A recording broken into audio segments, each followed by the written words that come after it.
This car was built between 1896 and 1899 by George Innes, an engineer and millwright in Forfar, Scotland. It was used for personal use as well as delivery and service for Innes oil engines. The chassis came to Canada in 1911 when George Innes immigrated to Sedgwick, Alberta. The body, which consisted of a front bench seat for the driver and a passenger, and two rear bench seats facing each other, was left in Scotland. One unique feature of the engine is the decompressor. It was started on all 4 cylinders and used all 4 for acceleration. The engine could then be run on 3, 2, or 1 cylinder for better economy while cruising. 2 types of mechanical, rod-pulled, unequalized brakes are used. The brake pedal operates a drum brake on the drive shaft, and the right-hand side lever operates 2 double-acting external brakes on bands bolted to the rear wheel spokes that also double as a parking brake. This car is one of a small number of vehicles built or operated in Scotland near the end of the 19th century. At that time, a front-engine, water-cooled car with a drive shaft and differential for rear-wheel drive was somewhat unusual. Even the tiller steering is quite advanced, using twin kingpins and tie rods. Mr. Stan Reynolds acquired the chassis from Mrs. Innes in the mid-1950s. This is the oldest vehicle in the Reynolds Alberta Museum collection.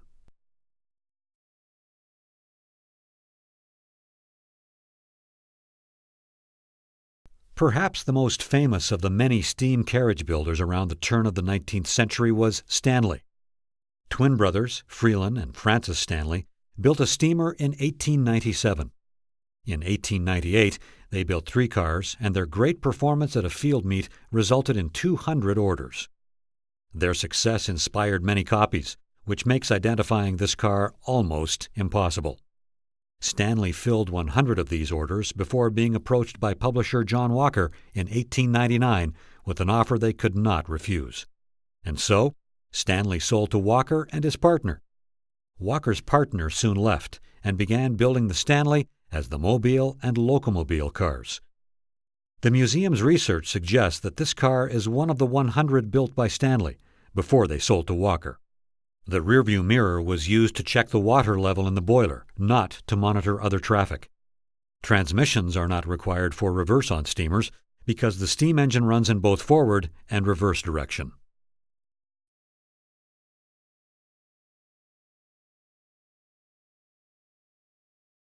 Cornelius A. Ryerson of the Queen City Cycle and Motor Works in Toronto, Ontario, built only a few cars before returning exclusively to the bicycle business.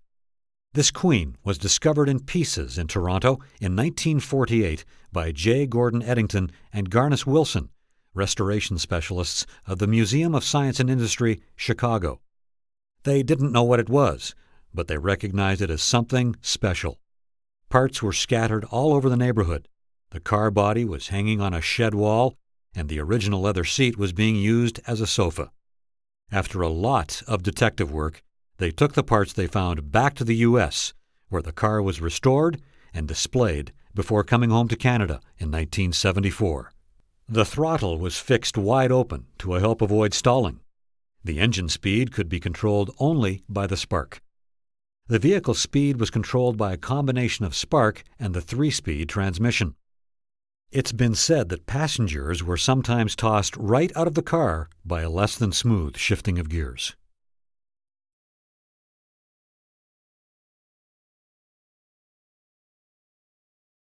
This car was built by Rogers and Company of Columbus, Ohio, but the firm preferred to use the name Imperial. When production commenced in 1903, 4 models were announced, but only 3 were produced until 1904. Production ceased in 1905. These cars were also known as Columbus or Rogers. Use of copper disc cooling fins was unusual at this time, and a front-engine car with shaft-driven rear wheels and sliding gear transmission was not the norm. The steering column is hinged to ease entrance to the driver's seat, a very early use of a tilt wheel. This car was manufactured in Columbus, Ohio, and found by Mr. Stan Reynolds in Bell Valley, Ohio in 1977. The previous owner had stored this car for 40 years.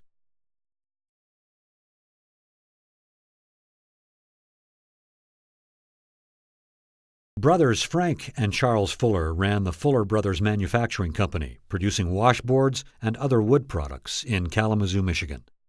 They built their first car through the Michigan Automobile Company in 1903. In 1907, they left the automobile business and began producing only automobile components. This 1905 car is possibly a prototype or an early experiment with four-wheel drive. The scant records available show neither a four-wheel drive nor a model of this wheelbase being produced at that time. This 1905 car is thought to have been licensed last in Michigan as late as 1934. A chain runs off the transmission to a jackshaft. The rear wheels are gear-driven off this shaft. The front wheels are, in turn, driven off drive shafts running from these rear-wheel gearboxes to front-wheel steerable gearboxes. Today, constant velocity joints are used to provide power to the steering wheels on four-wheel drive and front-wheel drive cars.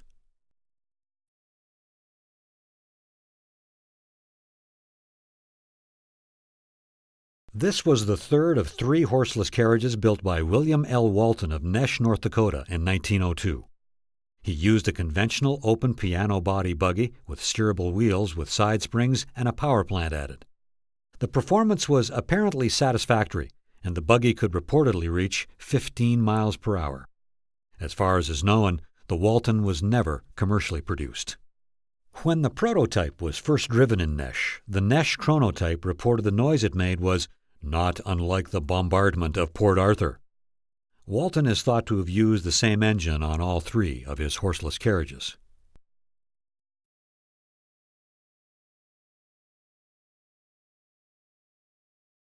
Everett Scott Cameron was born in Nova Scotia in 1877. By 1899, he had already built his own steam buggy and started his first company to produce and sell them. In 1901, he was hired by the Taunton Steam Car Company to design their vehicles.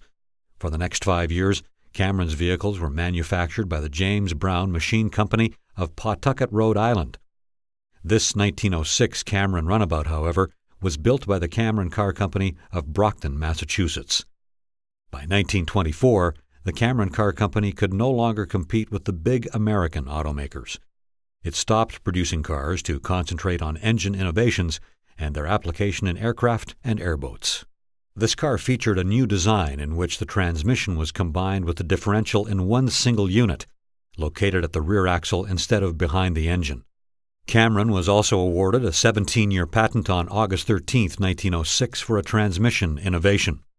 Unlike the sliding systems used by other manufacturers, his cars brought the transmission gears face-to-face, providing direct drive on all forward speeds.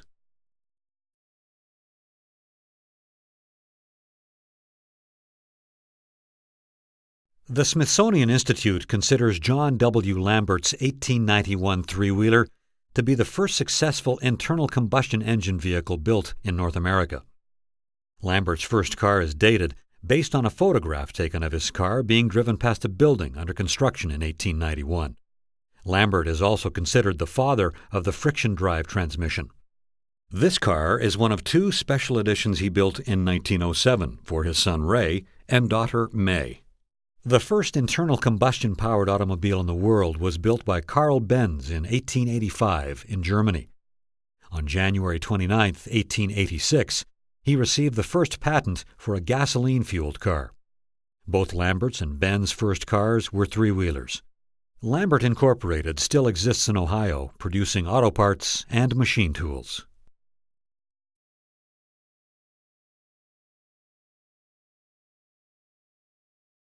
The Canada Cycle and Motor Company of Toronto, Ontario, better known as CCM, introduced the Russell in 1905.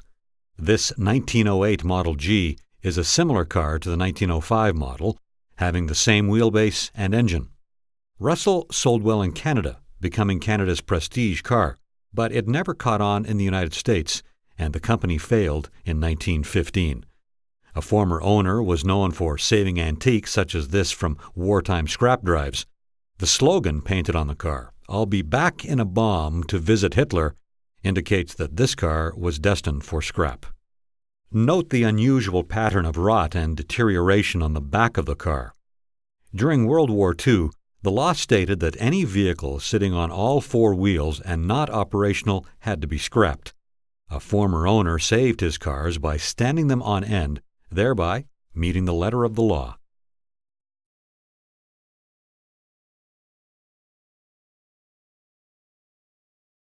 Tudhope McIntyres were built in Orillia, Ontario. They were the result of collaboration between a well-established Canadian carriage maker, Tudhope, and an American engine manufacturer, McIntyre, starting in 1907. This car is known to have been used in Alberta. A Tudhope McIntyre was the first car ever to travel through the Rogers Pass, about 1908.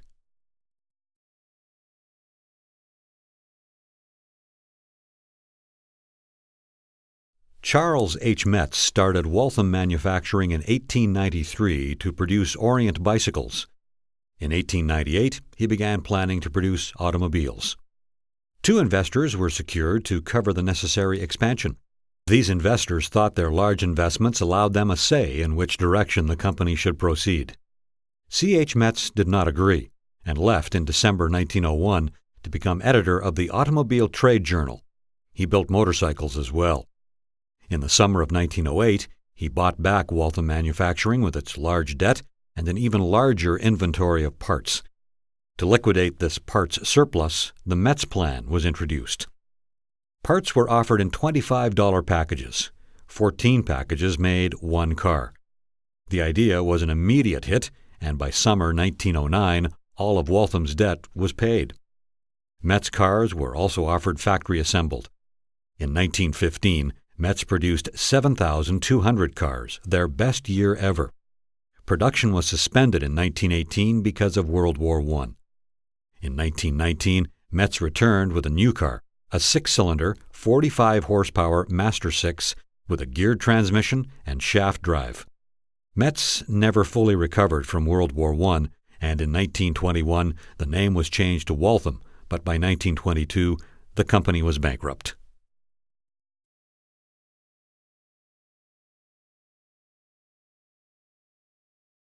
The Brockville Atlas Auto Company took its name from the place of its manufacturer, Brockville, Ontario, and from the maker of the engine, Atlas Engine Works, Indianapolis, Indiana. The bodies, fenders, and trim were built in the old Canada Carriage Factory and then assembled in a new assembly plant along with the imported engine and transmission. The company built cars from 1911 to 1915. A mohair top, clear vision windshield, and speedometer were advertised as standard equipment. These cars were first called Brockville Atlas in 1912. The year prior, they were known as the Brockville 30.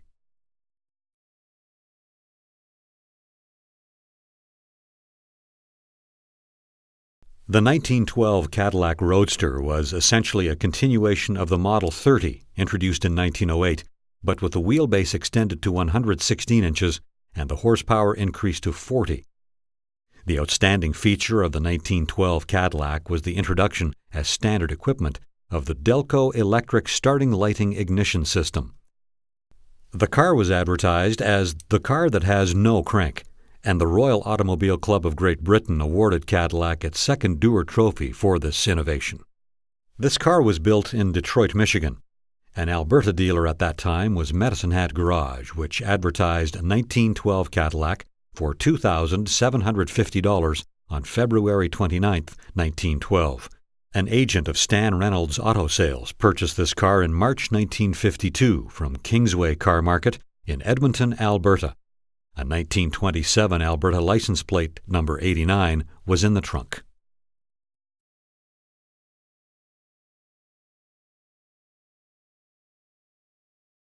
This truck is believed to have been built by Sinclair Johnson in New Jersey for use on the docks. It is said to have hauled 15 tons on the 14th Street Viaduct, quite an accomplishment at that time. Some automotive authorities believe this is the only remaining example of hydrostatic drive. Hydrostatic drive uses a hydraulic pump that is driven off a geared transmission used for its reverse gear mounted to the engine. The fluid is then piped to two hydraulic engines attached directly to the rear wheels. This truck is an early experiment using fluid drive, long before the automatic transmission.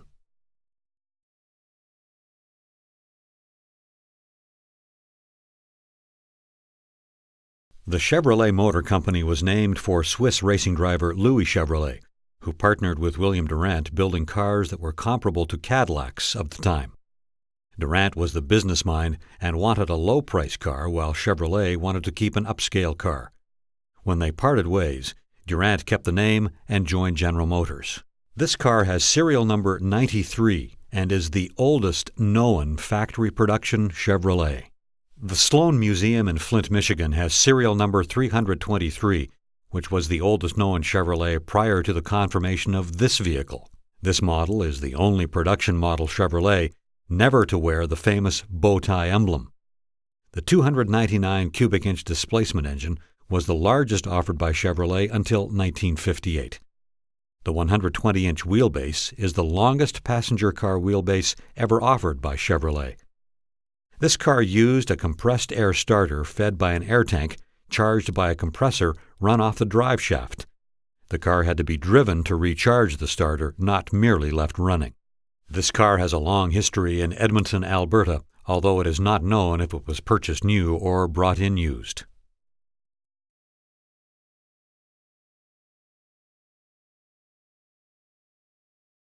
In 1913, a new class of vehicle was introduced. Auto manufacturers recognized the need for a low-priced car that would be cheap to buy and maintain, and the motorcycle manufacturers felt the demand would be great for a vehicle that offered motorcycle-like economy but more protection from the road and the weather, hence the cycle car. The Zip Cycle Car Company of Davenport, Iowa, was one of the first in the American cycle car field. It was headed by R. W. Phelps, former advertising manager for the Moline Automobile Company. Production began in late 1913, and by November 1914, Zip was bankrupt.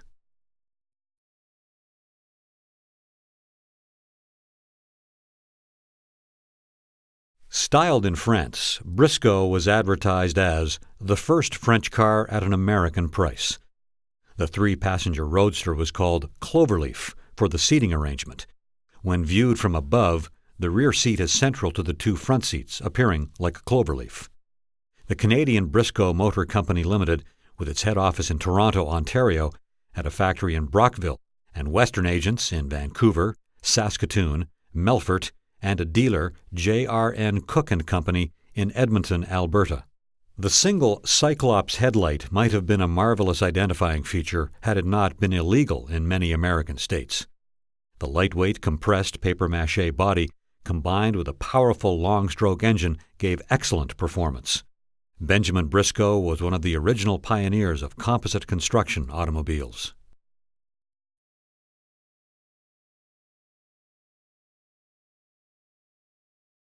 General Motors' first commercial truck chassis was the Model T, introduced in 1910. The two-cylinder engine was increased to 4 cylinders in 1912. Besides hearses and ambulances, delivery vans and open-stake truck bodies were also popular uses for this chassis. The builder of the ornate wooden hearse coachwork is not known. This hearse has a Mound City, Montana, 1922 license plate.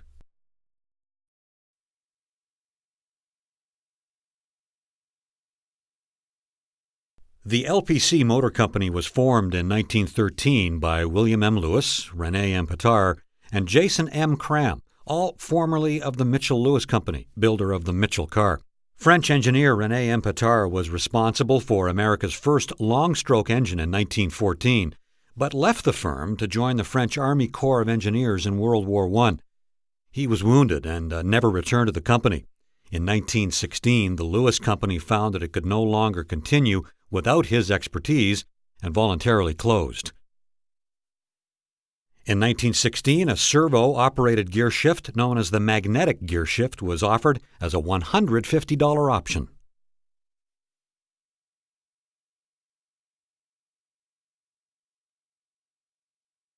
Louis Renault's first prototype was built in Billancourt, France in 1898 and incorporated several features that must be considered advanced for the time.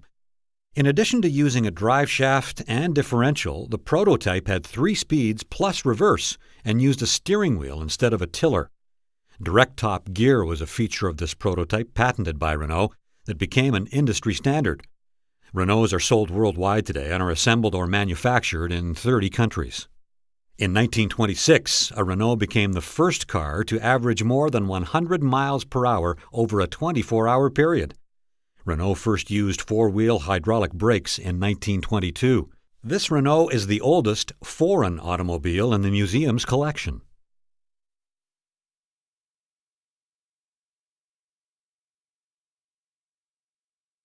The Ford Model T was the best-selling car in the world in 1922. This car is readily identified as American-built by the dummy door on the left-hand side. Canadian-built bodies had opening doors on both sides because they were built left-hand drive for sale in Canada and right-hand drive for sale overseas. This car has several unique aftermarket options that are not Ford products. These include the Ruxtol 2-speed rear axle, the Rocky Mountain rear-wheel brakes, the front shock-absorbing coil springs, the tie rod anti-rattle spring, and the Motometer thermometer radiator cap.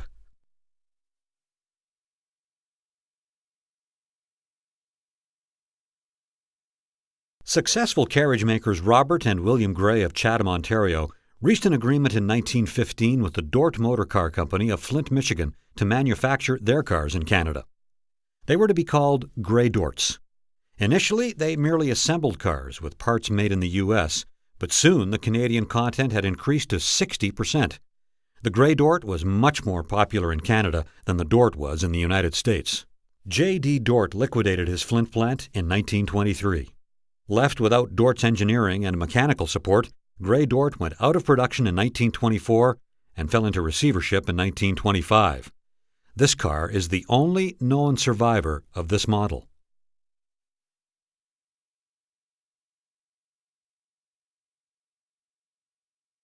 William Durant left General Motors in 1920 and launched Durant Motors. He introduced the Starline in 1922 as a low-priced car to compete with the Ford Model T. It used a Continental engine and other purchased components. There was a Canadian assembly plant in Leaside, Ontario, where this car was assembled. By 1924, Durant was Canada's third largest automaker. It was a good enough car, but the public soon demanded more. Durant Motors faltered, and as a result of the economic depression, they liquidated in 1933. This car was originally from a farm near Cleves, Saskatchewan. The engine and the transmission are not unit-built.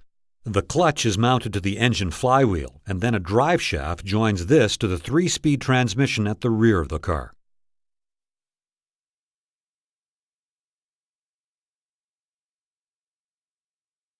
Howard and Walter Marmon formed the Marmon Motor Company in 1902. They built a handful of experimental cars before their first model went into production in 1905 when they sold 25 cars. They became known for big cars, and the 1926 Model 74 sedan was big by any standards, having a 136-inch wheelbase. In 1927, the company was sold to Alice Chalmers, and they introduced the Little Marmon. Sales plummeted after the Wall Street crash of 1929, and an attempt to reintroduce a big luxury car failed. The company went into receivership in 1933. A Marmon won the very first Indianapolis 500 race in 1911.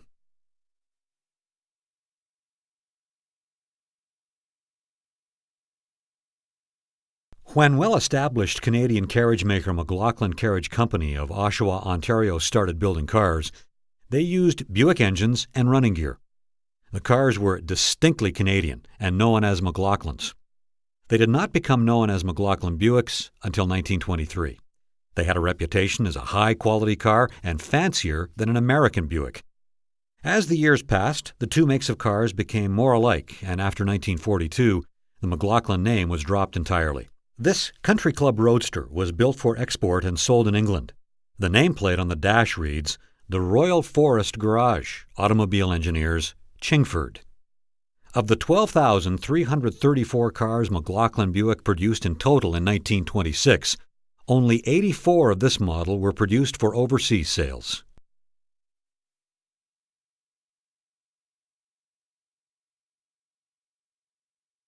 Mack built 40,229 Mack AC Bulldog trucks from 1915 to 1939. The production span of this truck was the longest in history. It earned its name during World War I, not only for its toughness and tenacity, but also for its snub-nosed appearance. Bulldogs used solid rubber tires and had the radiator mounted behind the engine with cooling air supplied by a fan. Mack Bulldog trucks worked on countless jobs over the years, including the Hoover Dam and the Empire State Building.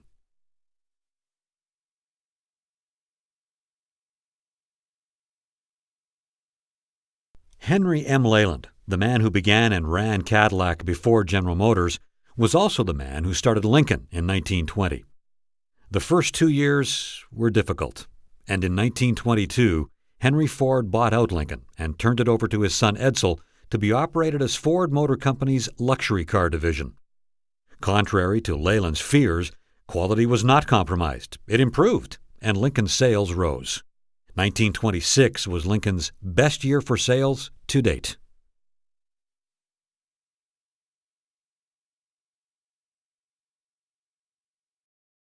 The Brooks Steam Motors Company was incorporated May 14, 1923, with its head office in Toronto, Ontario. Many of the original employees were Grand Trunk Railroad employees who had been laid off around that time. The close of 1923 saw the first prototype, and production began in 1924. Enough parts were obtained to build 200 cars, but only 170 to 180 were produced during the brief history of this company. Production ended in 1927. Steam engines can run either direction, so a transmission is not required for reverse. The boiler is under the hood, and the steam engine is mounted directly to the rear axle under the floor. This car was available in only one model, but the buyer had a choice of 3 different wheelbases. This Brooks sedan has a fabric body, built by the American Auto Trimming Company of Walkerville, Ontario. Fabric bodies were popular for a time because of their light weight. This car was used in Lethbridge, Alberta.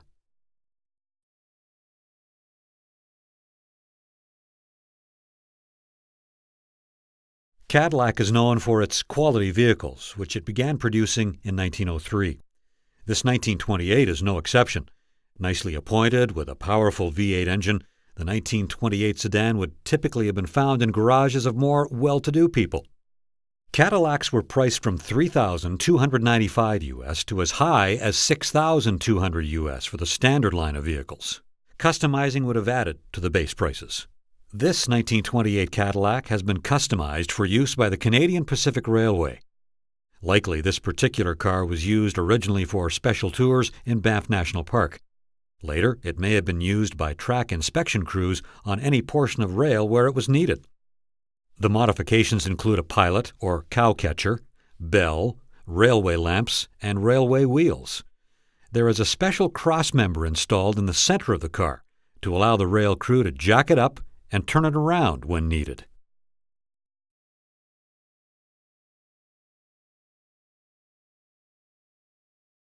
The light delivery chassis was a beefed-up version of the National Series AB car chassis. The new 107-inch wheelbase made a usable load space of 72 inches, and the new 4-wheel mechanical brakes were an added safety advantage. Some of the common uses for the AB light delivery chassis included ambulance or hearse body, or a half-ton pickup body, such as this truck. When Ford shut down production in 1927 to tool up for the new Model A, Chevrolet passed them for the first time in car and truck sales. Although the lead changed back and forth over the next few years, Chevrolet dominated North American truck sales from 1933 into the 1970s. This vehicle has a rare, factory-produced pickup body style for which there is little reference material.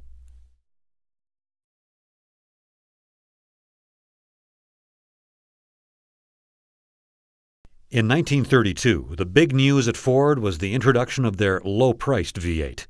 In 1933, by far the majority of Fords were equipped with V8s. Only 682, or 3% of standard sedans, were equipped with 4-cylinder engines. They're known as the other Ford.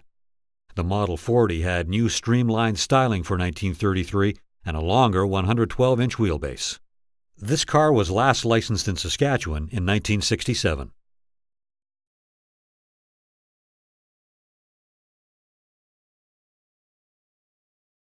Franco-American industrialist Charles Beddoe attempted an expedition in 1934 from Edmonton, Alberta, to Telegraph Creek, British Columbia, across the Rocky Mountains, using several of these vehicles. This one, number 4, is called the Painted Lady. He gave up, 700 kilometers short of his destination. This vehicle uses the Kegris track, a combination rubber and steel track, which can be operated at higher speeds than steel tracks. Some believe the Bedeau expedition was financed by the French military to test this new track, which was eventually instrumental in Montgomery's victory over Rommel in North Africa. Others believe the trek was funded by the Axis powers to find a possible invasion route. Bedeau claimed he was just an adventurer trying to open up the North. All that can be said for certain is that Bedeau died of a drug overdose in the United States. Some say suicide, others murder, the day before he was to be tried for treason in 1943.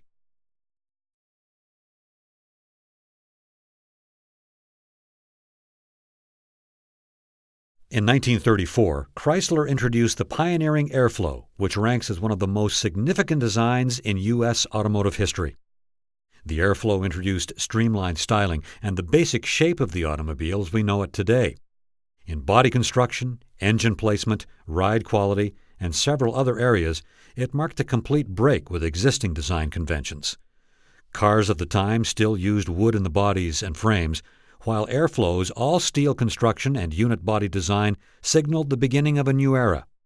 In spite of its design features, by 1935 Chrysler reintroduced a more conventional look in the DeSoto line because of poor customer response to the Airflow styling.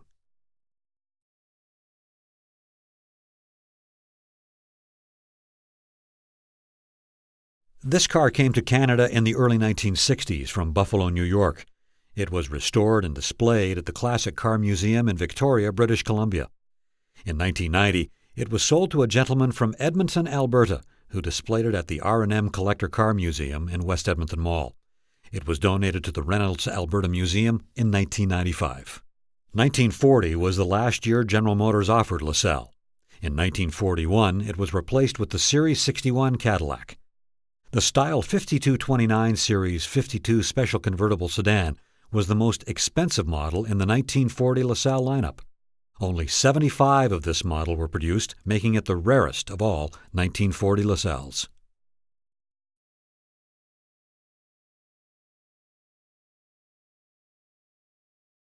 The McLaughlin name is synonymous with General Motors of Canada. Sam McLaughlin started in the auto industry in 1908 after signing an agreement with William Durant to purchase Buick chassis. The McLaughlin Motor Company was sold to the General Motors Corporation in 1918 and became General Motors of Canada. The McLaughlin name remained associated with Buick cars until 1942. This is one of the last automobiles built under the watchful eye of Sam McLaughlin, the first president of General Motors of Canada. Production of the 1942 line of vehicles ended on February 2, 1942, to allow all auto manufacturers to focus on wartime production.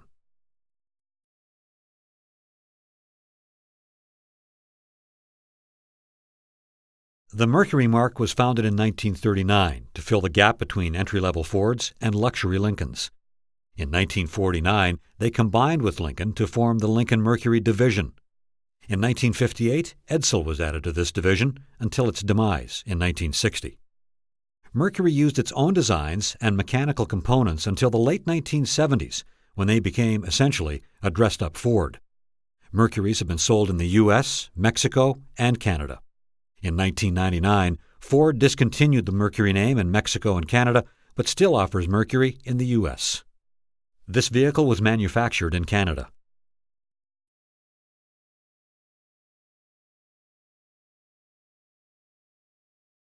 In 1940, Oldsmobile introduced the first fully automatic transmission, the Hydra-Matic. This transmission was first available to Cadillac in 1941, but with the U.S. entry into World War II in 1942, all civilian car production ended. The Hydra-Matic, along with Cadillac's V8 engine, were widely used in Cadillac-built tanks, anti-aircraft guns, and howitzer motor carriages. Civilian production resumed in 1946, and Cadillacs were a continuation of pre-war styling and engineering. A minor styling facelift was the only change for 1947. The Hydra-Matic transmission was 1947's most popular option for Cadillac at $186.34. It was ordered on 92% of all 1947 models. The Classic Car Club of America recognizes all 1947 Series 75 models as classic cars. Of a total 5,035 Series 75 Fleetwoods built in 1947, only 300 were 5-passenger, 4-door sedans.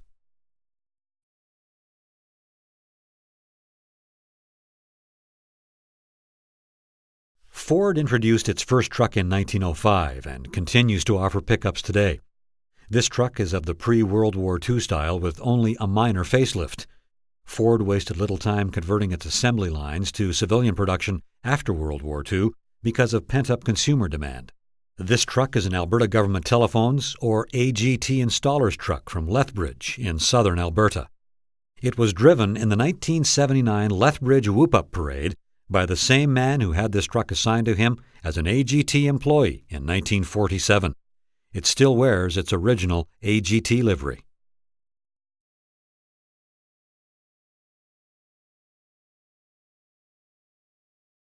Henry and Clement Studebaker founded H&C Studebaker, a blacksmith and wagon shop in South Bend, Indiana in 1852. They made their fortune in the Civil War, becoming the largest wagon manufacturer in the world. With the advent of the automobile, the change was made from horse-drawn vehicles to gas-powered vehicles. In doing so, Studebaker became the only American manufacturer to successfully make this conversion. Studebakers were manufactured in both the U.S. and Canada. However, on December 9, 1963, all production stopped at the South Bend, Indiana factory, and the Hamilton, Ontario factory began providing Studebakers for Canada, the U.S., and the rest of the world. 1951 Champions were available in the Custom, Deluxe, or Regal trim level. Painted headlight and tail light rings were used only on Customs. Deluxe models had chrome headlight and tail light rings like the Regal, but not the chrome rocker panel moldings of the Regal. This detailing establishes this car as a Champion Deluxe. Champions were known as the Bullet Nose Studebakers in 1950 and 1951.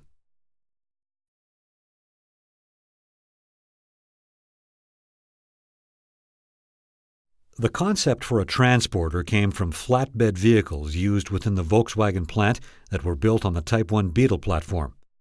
In 1948, development started on the Type 2 transporter. Mass production of the transporter van, available in passenger or cargo configuration, started in April 1950 at Wolfsburg, West Germany. Then, in October 1952, came a single-cab pickup. This truck was built in March 1953. It is one of fewer than 1,000 pickups built that year, and one of the first of fewer than 20 believed to have been sent to Canada. This truck was sold new by Dick's Machine, Volkswagen, and Nash in Camrose, Alberta, to a resident of Camrose. The mechanic who used to service the truck says that the 26,000 miles on the odometer are most likely accurate, because the vehicle was not driven often. He installed the turn signals on the roof when the semaphore signals on the side quit working. He says the electromagnets would burn out so the signals wouldn't fold out and parts were not readily available.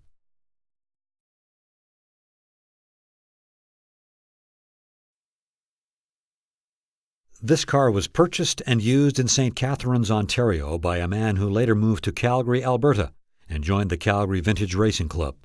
He then restored and modified this car as a vintage road racer. The extensive modifications include numerous internal engine changes and the addition of a vintage Godfrey Marshall supercharger.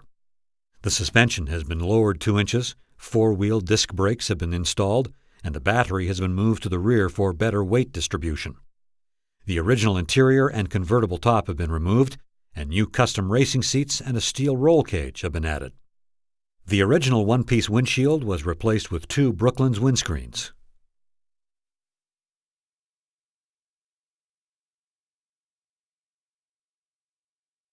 A joint effort of Leyland Motors Canada Limited and the Canadian Car and Foundry Company Limited resulted in the Canada truck. It was built from 1956 to 1958, using a Leyland diesel engine and an International Harvester cab. This truck is thought to have a local Edmonton, Alberta history, judging by the remnants of a company sticker on the driver's door. Edmonton is still legible, as is driver Billy. The rarity of this vehicle is evidenced by the lack of mention in reference trucking books and on the Internet. The serial number is 1008-1. Could this be the first one built for the 1958 model year?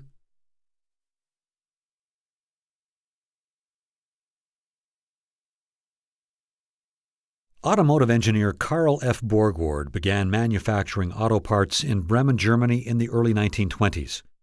His first automobile was a commercial vehicle, the Hansa, in 1934. The first car to bear the Borgward name came in 1939, but World War II interrupted production until 1948. The Borgward Hansa 1500, built from 1949 to 1952, was the first new car to be built in Germany after World War II. In 1952, it became the 1800, and in 1955 became the Isabella. Borgward was second only to Volkswagen in German automobile production for 1955. Production continued until 1961, when bankruptcy was declared. Tooling was purchased by a Mexican company, which continued to build the cars until 1966. The Isabella features unit body construction on separate subframes, with the front subframe being rubber-mounted. It also has rear-wheel drive with four-wheel independent suspension, normally found on high-priced sports cars. A two-door Combi station wagon was also available. Of a total production of almost 30,000 cars, 6,561 Borgwards were sold in the U.S. in 1958, and it is rumored 259 in Canada.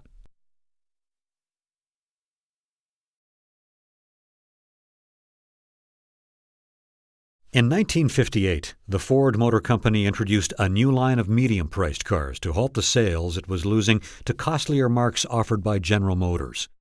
Following a slow launch in 1958, the independent Edsel dealer network was phased out for 1959, and Edsels were offered through Mercury Lincoln dealers as their price leader, an alternative Ford. Despite product changes and restructuring, sales fell even further in 1959. And though production began on a 1960 model, the writing was on the wall, and Edsel production ceased on November 19, 1959. The standard powertrain on the Corsair was the 332 cubic-inch V8 of 225 brake horsepower and the two-speed Mile-O-Matic transmission. When equipped with the Super Express option, such as this car has, Edsels used a 361 cubic-inch V8 engine of 305 brake horsepower and a three-speed automatic transmission.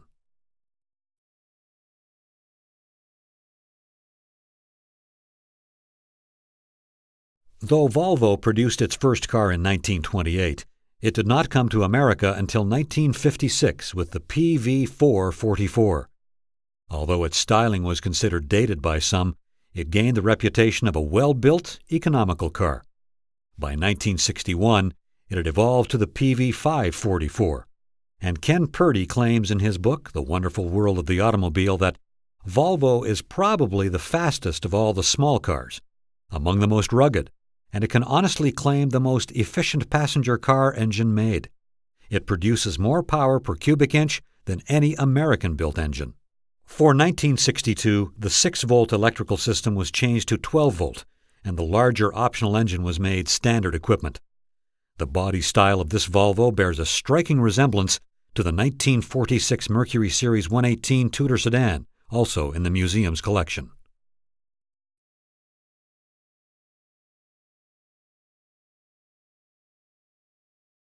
When Bow Valley Provincial Park in Alberta was established in 1960, the first ranger in charge, Bill Tomlin, had a history in forestry. He purchased this Land Rover in 1962 from Wilkinson and McLean Limited of Edmonton, Alberta, for $5,145. This truck was stationed at Bow Valley from 1962 until 1985, during which time it extinguished numerous fires in and around the park. It was then transferred to Kananaskis Country East District, where it was used to train volunteer firefighters. In 1988, it was deployed with trail maintenance, servicing campsites. In 1992, its historical value was recognized and it was transferred to the Foothills District, where it was restored before being transferred to the Reynolds Alberta Museum in 2006. This vehicle holds the distinction of being one of the first power washers in use within the Alberta Park Service. It was used by staff to clean trucks and heavy equipment.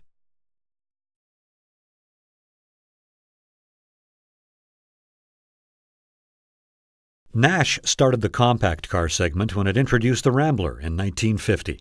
Ford and Chrysler recognized the compact market in 1960 with the introduction of the Falcon and Valiant. Chevrolet also had a 1960 compact that was unique among the domestics, the Corvair. It had an air-cooled, aluminum, horizontally opposed, six-cylinder engine mounted in the trunk. Starting in 1962, Chevrolet also had a conventional water-cooled front-engine compact, the Chevy 2. The compact car market was certainly competitive, and by 1964, a debatable reputation for handling problems was building, and sales were slipping, so an all-new Corvair was introduced for 1965.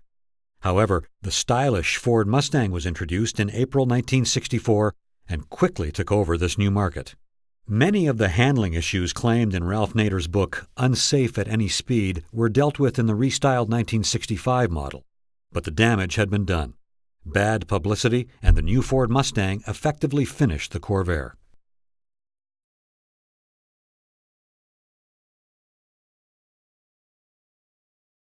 In 1969, the American Motors Corporation Ambassador received a 4-inch longer wheelbase and a major facelift.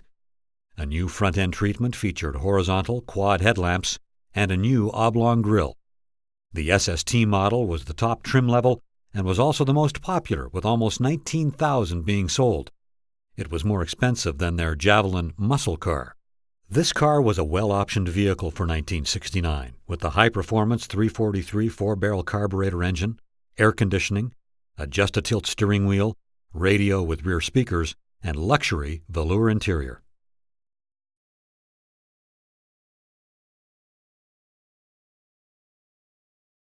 This car was purchased new by an Edmonton, Alberta man and extensively modified to the best specifications of the time by a top California company for Trans Am racing.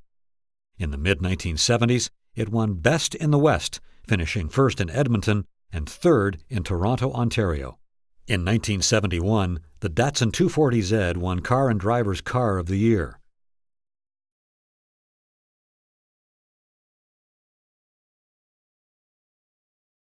The Checker Cab Manufacturing Company was formed in Kalamazoo, Michigan in 1922.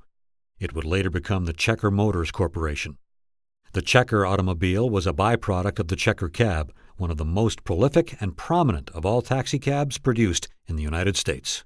In 1959, Checker began targeting the civilian passenger car market with the Superba, which was supplanted by the Marathon in 1961. Styling has remained practically unchanged since 1959.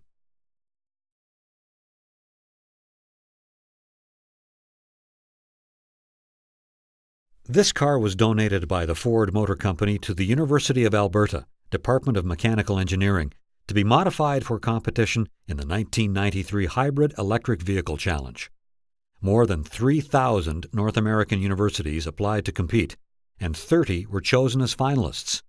Finalist teams including Stanford, MIT, University of California, University of Alberta, and others were given 18 months to build a safe, practical, road-licensed hybrid electric car. The University of Alberta finished first with this car. The University of Alberta placed first in the following events: the range event, the acceleration event, the commuter challenge event, and it won the Best Performance Vehicle Award and the Design Innovation and Creativity Award. It also placed second in the Engineering Design event and fourth in the Efficiency event.